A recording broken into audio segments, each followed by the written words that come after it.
Nous sommes nés pour triompher. Amen. Dis-le dans l'oreille de ton voisin, tu es né pour triompher. C'est la meilleure chose qu'il peut entendre aujourd'hui. Alléluia. Né pour triompher. Amen. La Bible dit dans Romains 8, verset 37, « Mais dans toutes ces choses, nous sommes plus que vainqueurs par celui qui nous a aimés. » Nous sommes comment? Plus que vainqueurs.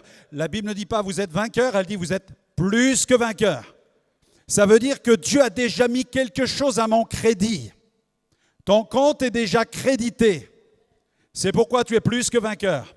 Si la victoire ne dépendait que de toi, tu serais vainqueur. Mais la Bible dit, vous êtes déjà plus que vainqueur par celui qui vous a aimé. C'est pourquoi nous sommes plus que vainqueurs. Parce que Jésus a gagné la bataille à notre place. Et l'Esprit qui est en Jésus, l'Esprit de résurrection, nous a été transmis par la foi dans le Christ. C'est pourquoi nous sommes des nouvelles créatures victorieuses. Amen. Alors tu n'es pas simplement ici pour occuper quelques heures de ton agenda et accomplir un devoir religieux. Tu es là maintenant dans un endroit qui est l'un des plus importants de cette ville parce que Dieu a prévu que son Église soit le sel de la terre et la lumière du monde. Amen. Tu es né pour triompher. Et précédemment, je vous ai dit que vous étiez tous nés par la volonté de Dieu. Amen. Personne n'est né par accident ou par erreur, mais la Bible dit que Dieu fixe le point de départ d'une existence jusqu'à son terme et que même le terme de nos jours lui appartient. Et il déclare dans sa parole, dans le psaume 139, par la bouche du psalmiste, « Quelle merveilleuse créature que je suis !» Amen. Amen. Tu peux le dire à ta femme maintenant, tu peux le dire à ton mari, dis-le à ton voisin, dis-le à ta voisine. Vous qui êtes à l'écran ce matin, j'aimerais vous dire, vous êtes des merveilleuses créatures. Vous qui êtes dans la salle, vous êtes des merveilleuses créatures. Amen. Notre monde a besoin d'entendre que l'être humain est une merveilleuse créature. Et l'être humain ne naît pas par accident, il n'existe pas par accident. Tu n'existes pas par accident, Dieu a voulu que tu existes. Tu es né de par la volonté de Dieu. Et nous avons vu ce deuxième point, tu dois naître de nouveau. Si tu veux triompher, tu dois naître de nouveau, né de nouveau, né de nouveau. La première naissance qui est physique, c'est l'opportunité d'expérimenter la seconde. Alléluia.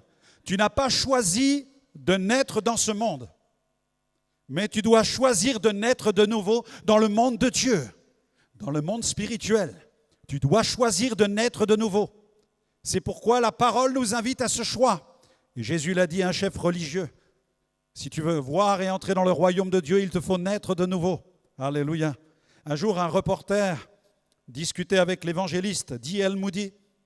Et en discutant avec ce célèbre évangéliste qui tenait des grandes campagnes aux États-Unis pendant la période des grands réveils, il lui a posé cette question et il lui a demandé, avec quelle personne, monsieur Moody, avez-vous le plus de problèmes? Vous imaginez si on vous posait la question ce matin? Si on vous posait cette question, monsieur, madame, avec quelle personne avez-vous le plus de problèmes? Peut-être que vous diriez, c'est avec mon patron, c'est avec ma patronne, ou alors avec ma voisine, mon voisin de palier. Peut-être que vous diriez, c'est avec mon mari ou avec ma femme. Peut-être avec ma belle-mère. Vous auriez peut-être une série de personnes que vous mentionneriez pour dire, voilà, j'ai des problèmes avec ces personnes-là. Mais l'évangéliste, vous savez ce qu'il a répondu? Il a répondu, la personne avec laquelle j'ai le plus de problèmes, c'est D.L. Moody. C'est moi, l'évangéliste. La personne avec laquelle nous avons le plus de problèmes, c'est nous-mêmes. Vous n'avez pas remarqué? Hein? Vous n'avez pas remarqué que vous avez des problèmes avec vous-même? Qu'il vous faut souvent lutter contre des idées sombres?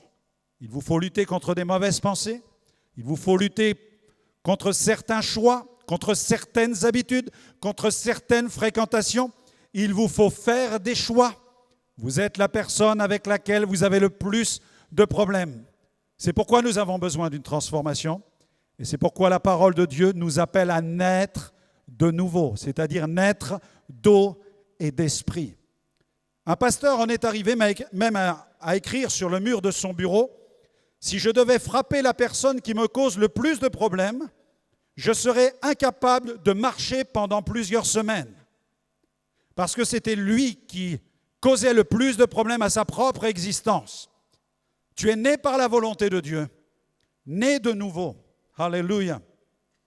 Mais tu dois aussi réaliser que tu es né pour triompher. Et nous avons vu précédemment que nous sommes nés pour triompher du péché, nous sommes nés pour triompher du malin, nous sommes aussi nés pour triompher du monde. L'évangéliste Billy Sunday, qui était un champion de baseball, a fait cette déclaration. Parlant du péché, il a dit « Je frapperai le péché du poing tant que j'aurai un poing. Je frapperai le péché du pied tant que j'aurai un pied. Je frapperai le péché de la tête tant que j'aurai une tête. » Nous devons triompher de la puissance du péché. Nous devons lutter contre le péché. Mais tu es né pour triompher du péché, tu es né pour triompher du malin et tu es né pour triompher de la puissance du monde. Quelqu'un a dit, soit tu menaces le péché, ou alors c'est le péché qui te menace. Mais Dieu soit béni parce que nous avons reçu le Saint-Esprit pour être des nouvelles créatures. Et si quelqu'un est dans le Christ, il est une nouvelle création. Les choses anciennes sont passées, voici toutes choses sont devenues nouvelles. Ensuite, nous avons vu, né pour confronter l'impossible avec la foi. Tu es né pour confronter l'impossible. Fais-tu face à des situations d'impossibilité?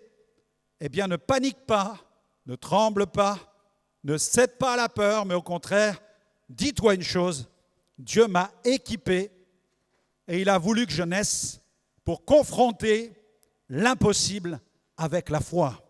Amen. Par l'esprit de domination que Dieu a placé en toi.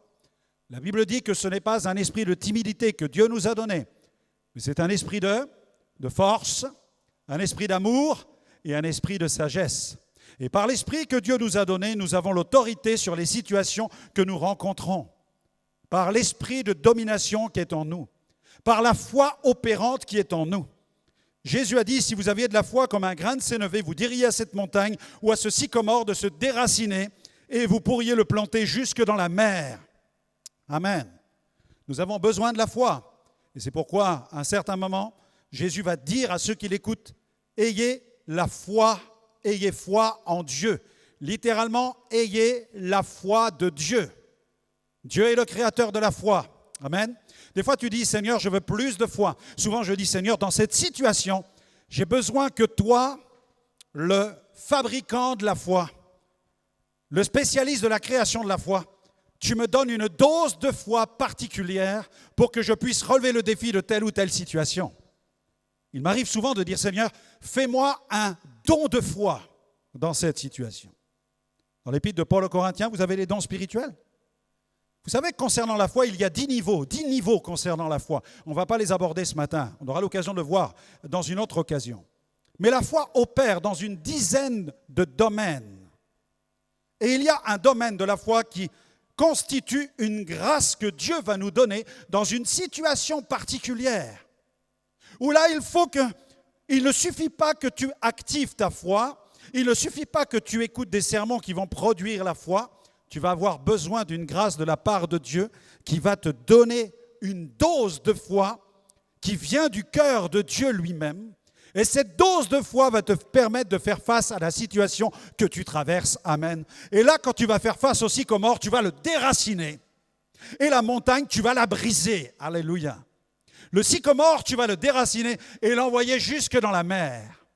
La montagne, tu vas la détruire par la puissance de la foi. Amen. Ayez la foi de Dieu, dit Jésus. Dieu est le producteur de la foi. La Bible dit qu'il est l'auteur de la foi. Il est le consommateur de la foi et il en est le rémunérateur. Dieu aime la foi. Il en détient tous les droits d'auteur et tous les droits de fabrication. Mais dans sa grâce, il nous fait partager cette capacité de la foi qui est extraordinaire. La foi a transformé ma vie. La parole de Dieu a bouleversé mon existence. La première fois où j'ai lu 2 Corinthiens chapitre 5 verset 17, ma vie n'a plus jamais été la même parce que j'ai compris que j'étais à partir de ce moment-là une nouvelle création. Amen. Dieu m'a donné un esprit nouveau. Quand l'esprit nouveau vient habiter en nous, nous sommes des nouvelles créatures. Alléluia. Quand vous voyez tous les sites où les gens s'évertuent à échanger des images, des photos, des vidéos sur les extraterrestres, Mais moi, souvent, je m'impose et je dis, je les ai trouvés. J'en suis un. Amen. Je suis un extraterrestre parce que j'appartiens déjà au céleste. Alléluia. La Bible dit que je suis assis avec Christ dans les lieux célestes. Alors que les êtres humains cherchent des créatures étranges, des aliens, il y a sur la planète Terre des créatures nouvelles remplies de la puissance du Saint-Esprit qui peuvent aller accomplir des œuvres et faire des miracles au nom puissant de Jésus. Célébrez le roi bien-aimé et réalisons qui nous sommes en Jésus-Christ. Dieu soit loué. Tu es né, maintenant nous poursuivons cette thématique, tu es né pour impacter le monde. Tu es né pour impacter le monde, tu es né pour transformer le monde. Regarde la Bible avec moi dans Romains chapitre 8, versets 19 à 21. Romains 8, versets 19 à 21. Il est question de la création, il est question du monde dans lequel nous évoluons. Et la Bible dit ceci par la bouche de l'apôtre Paul, Romains 8, 19, 21. « Aussi, la création attend-elle avec un ardent désir la révélation des fils de Dieu, car la création a été soumise à la vanité, non de son gré, mais à cause de celui qui l'y a soumise, avec l'espérance qu'elle aussi sera affranchie de la servitude pour avoir part à la liberté des enfants de Dieu. Amen. » Nous évoluons dans un monde qui est esclave, qui est lié par la puissance du péché depuis que Adam et Ève ont livré l'humanité à Satan en commettant le péché. Le monde est sous l'empire du diable parce que l'homme est tombé sous l'empire du péché. Mais lorsque l'on vient à Christ, on est libre du péché, on échappe à l'empire du péché, par la même occasion à l'empire du diable, gloire à Dieu, et on devient alors les promoteurs du royaume de Dieu. Et nous pouvons apporter cette révélation autour de nous, la révélation des fils de Dieu. Et nous permettons à ceux qui nous écoutent alors d'avoir part à la liberté des enfants de Dieu. Parce que nous sommes libres du joug qui pèse sur cette création. Nous avons été affranchis par Jésus. Amen. Le monde va où il va parce qu'il ploie sous le joug du péché. Mais le chrétien a été racheté par le sang de Jésus et il possède l'esprit en lui. Le monde va vers la décadence et la destruction, alors que le racheté va vers la croissance, l'élévation et la glorification. Amen. Dieu soit béni. La Bible dit qu'il y aura de nouveaux cieux et même une nouvelle terre dans laquelle nous allons œuvrer. Mais avant d'œuvrer dans cette nouvelle création, Dieu nous appelle non seulement à prêcher, à expliquer, à enseigner, mais il nous appelle aussi à œuvrer, afin que tout ce que nous disons ne reste pas lettre morte, mais que ce que nous déclarons et proclamons soit transformé sur la terre par des œuvres et qu'il y ait autour de nous la transformation. Que des hommes et des femmes trouvent le chemin de la vie avec Jésus, né pour impacter le monde par le message de l'Évangile. Selon Matthieu 24, 14, cette bonne nouvelle du royaume sera prêchée dans le monde entier pour servir de témoignage à toutes les nations, alors viendra la fin. La fin. Non pas la fin de la terre, mais la fin de cet âge. Parce qu'à la suite de l'accomplissement prophétique de Matthieu chapitre 24, 14, à la suite de l'accomplissement prophétique, il y aura le cœur de Dieu qui sera satisfait, qui enlèvera son Église. Et l'Église rencontrera Jésus dans la gloire pour les noces de l'agneau. Il y aura sur la terre pendant toute cette période une période de grande tribulation. Mais à la suite de cette tribulation, l'Église reviendra pour délivrer Israël qui sera gagné par un esprit de supplication. Et ensuite, Jésus établira un règne de 1000 ans. Donc, nous ne sommes pas pessimistes et apocalyptiques au sens sinistre, funeste du terme. Nous savons que des choses dramatiques attendent l'humanité, mais nous savons aussi qu'il y a une bonne nouvelle qui peut transformer le cœur des êtres humains. Alléluia. Que des vies peuvent être changées, des familles entières, des villes entières, des nations entières. C'est pourquoi nous prêchons l'Évangile, le message de l'expansion. 6e point, vous êtes nés pour un règne de gloire. Vous êtes nés pour un règne de gloire. Amen. Confesse-le de ta bouche avec moi ce matin. Je suis né pour un règne de gloire. Amen. Je suis né pour un règne de gloire. Alléluia. Chaque racheté participe au plan théologique et au plan concret. au rétablissement de toutes choses. Quelqu'un dira ce matin, mais pasteur, de quoi parlez-vous? De quel rétablissement s'agit-il? L'Écriture parle de deux termes importants qui se succèdent et l'un procède de l'autre. Le premier terme est celui du rafraîchissement. Le second est celui du rétablissement. Il ne peut y avoir de rétablissement tant qu'il n'y a pas de rafraîchissement.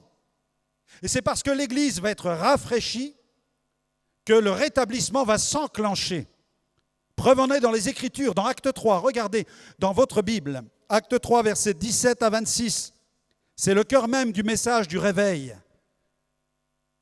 qui vise bien plus qu'à rafraîchir l'Église, mais qui atteint la transformation des nations. Gloire à Dieu. Acte 3, versets 17 à 26. Et maintenant, frères, je sais que vous avez agi par ignorance, ainsi que vos chefs, mais Dieu a accompli de la sorte ce qu'il avait annoncé d'avance par la bouche de tous ses prophètes, que son Christ devait souffrir.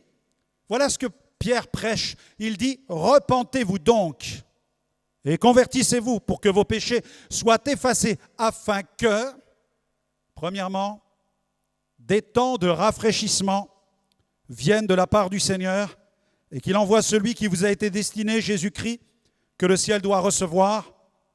Deuxièmement, le texte continue en disant « jusqu'au temps du rétablissement de toutes choses dont Dieu a parlé anciennement par la bouche de ses saints prophètes. Moïse a dit, le Seigneur votre Dieu vous suscitera d'entre vos frères un prophète comme moi, vous l'écouterez dans tout ce qu'il vous dira, et quiconque n'écoutera pas ce prophète sera exterminé au milieu du peuple. Tous les prophètes qui ont successivement parlé depuis Samuel ont aussi annoncé ces jours-là. Vous êtes les fils des prophètes et de l'alliance que Dieu a traitée avec nos pères en disant à Abraham. Et là, nous sommes maintenant dans cette parenthèse du texte biblique d'Acte 3, 26. Nous sommes maintenant dans ce passage où il est question là du début du rétablissement. Toutes les familles de la terre seront bénies en ta postérité. C'est à vous, premièrement, que Dieu, ayant suscité son serviteur, l'a envoyé pour vous bénir en détournant chacun de vous de ses iniquités. Amen. Et ce serviteur, c'est Jésus. Alléluia. Jésus est mort sur la croix pour nos péchés. Il y est mort pour nos iniquités, afin d'enclencher le processus du rétablissement de toutes choses. C'est pourquoi nous prêchons le rafraîchissement par la bonne nouvelle de Jésus. Et lorsque l'Église est rafraîchie, alors elle proclame la transformation, l'expansion du royaume de Dieu. Des hommes et des femmes naissent de nouveau, entrent dans le royaume de Dieu. Leur vie est transformée. Ils partagent cette bonne nouvelle avec leur famille. Leur famille est aussi transformée. Alléluia. Non seulement la famille est transformée, mais des villes sont transformées sur la planète. Gloire à Dieu. Des nations connaissent, expérimentent la transformation. La restauration des nations s'opère depuis le début de l'ère chrétienne. L'expansion du royaume de Dieu est prêchée depuis 2000 ans. Et depuis 2000 ans, des pays ont été visités par le Saint-Esprit. Les apôtres sont allés annoncer la bonne nouvelle. Et sur bien des territoires de cette planète, il y a des pays qui sont transformés par la puissance de Dieu. Alléluia! J'ai eu l'occasion de prêcher au Guatemala, où plus de 40% de la population est chrétienne. J'ai pu rencontrer l'ancien président de la République, le chef de la police nationale. Tous accueillent l'Église comme étant la messagère de la bonne nouvelle qui peut transformer leur nation. Dieu soit béni. L'Argentine transformée. Le Brésil transformé. Combien de pays d'Afrique sont transformés par le message de l'Évangile? Combien de pays d'Asie du Sud-Est? Combien d'îles et territoires de l'Océanie ont été visités par l'Évangile? Depuis 2000 ans. Alléluia. L'Angleterre a connu ses réveils. Il y a eu des temps de rafraîchissement. Il y a eu des vagues de visitation. Et nous bénissons Dieu. Nous sommes nés pour impacter les nations. Nous sommes nés pour un règne de gloire. Lorsqu'un pays s'ouvre à l'Évangile, il expérimente des temps de rafraîchissement. Il peut expérimenter les prémices de temps de rétablissement avec la restauration de la cellule familiale. Dieu soit loué. Le pays peut connaître la transformation lorsque toutes les strates qui constituent, qui structurent la société sont impactées par des chrétiens nés de nouveau, qui véhiculent la culture du royaume de Dieu. Amen. Nous sommes appelés à transformer le monde autour de nous. Nous ne sommes pas seulement appelés à chanter l'évangile ou chanter la bonne nouvelle le dimanche matin. Nous ne sommes pas appelés non plus seulement à lire la Bible et avoir une culture et des valeurs chrétiennes en disant nous sommes croyants, nous allons à l'église, nous lisons la Bible et nous prions. Il y a plus que cela. Dieu t'attend dans quelque chose de plus glorieux. Alléluia. Proverbe chapitre 14, verset 34, « La justice élève une nation, mais le péché, c'est la honte des peuples. » Aucune nation ne s'est élevée par la corruption et par le péché. Aucune nation ne s'est élevée en méprisant les fondements de la parole de Dieu, de la Bible.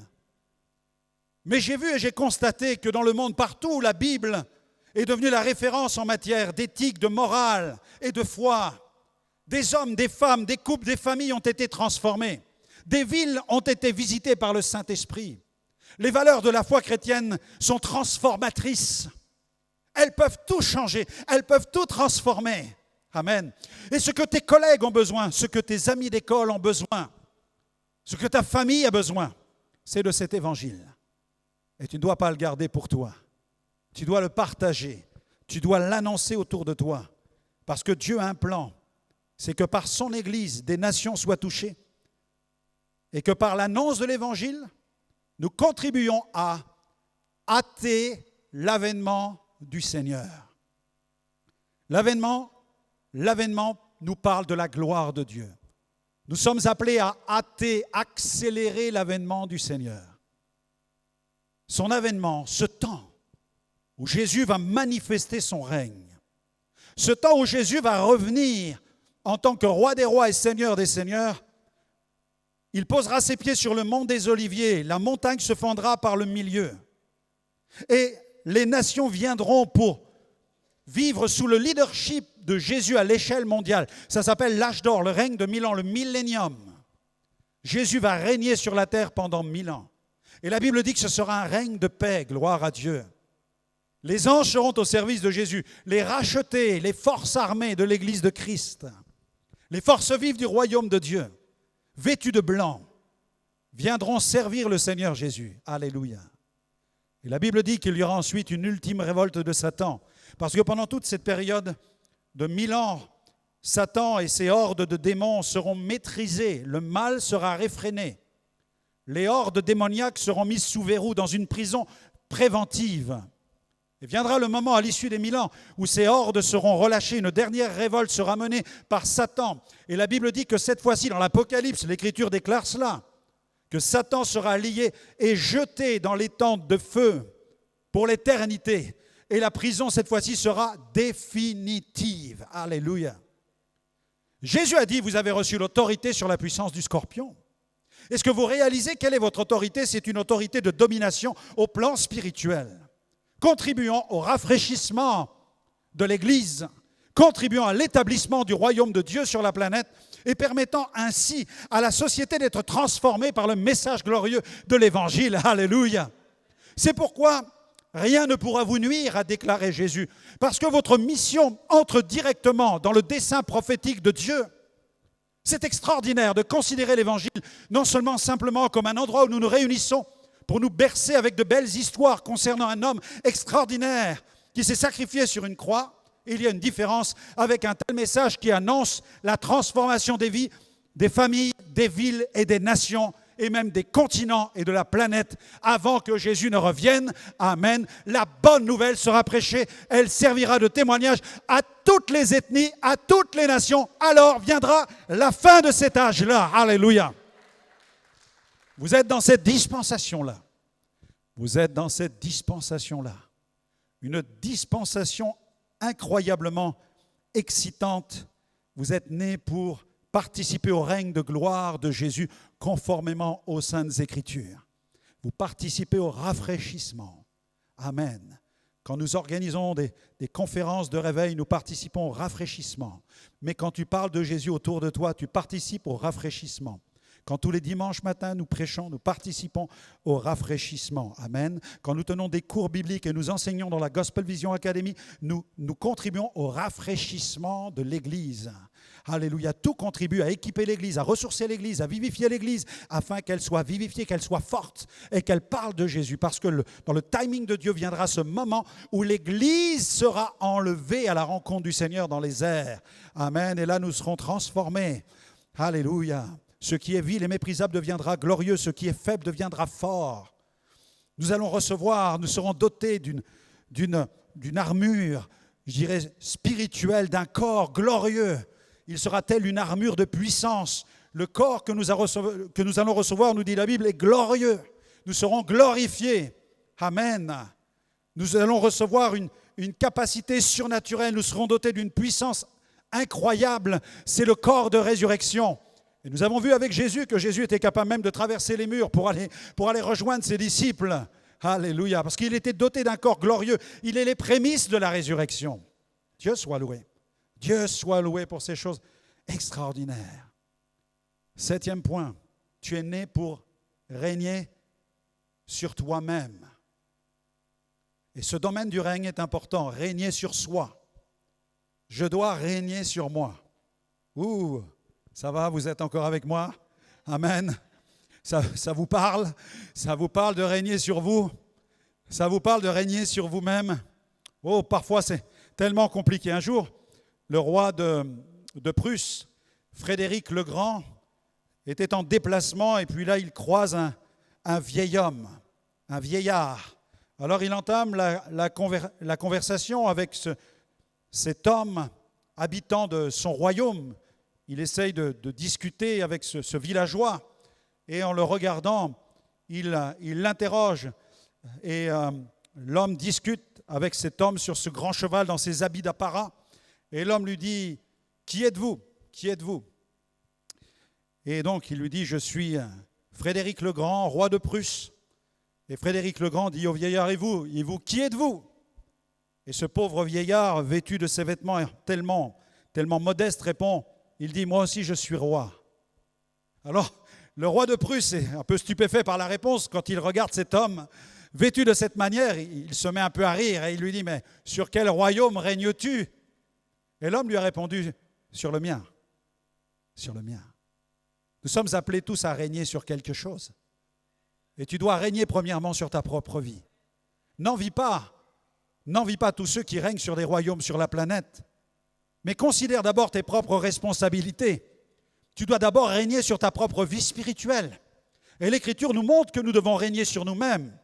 L'apôtre Paul avait compris cela, on le lit dans Galates chapitre 5, verset 25, Galates 5, 25, où il dit « Ce n'est plus moi qui vis, c'est Christ qui vit en moi. » Ceux qui sont en Jésus-Christ, il dit, ils ont crucifié la chair avec ses passions et ses désirs. Si nous vivons par l'Esprit, marchons aussi selon l'Esprit. Amen.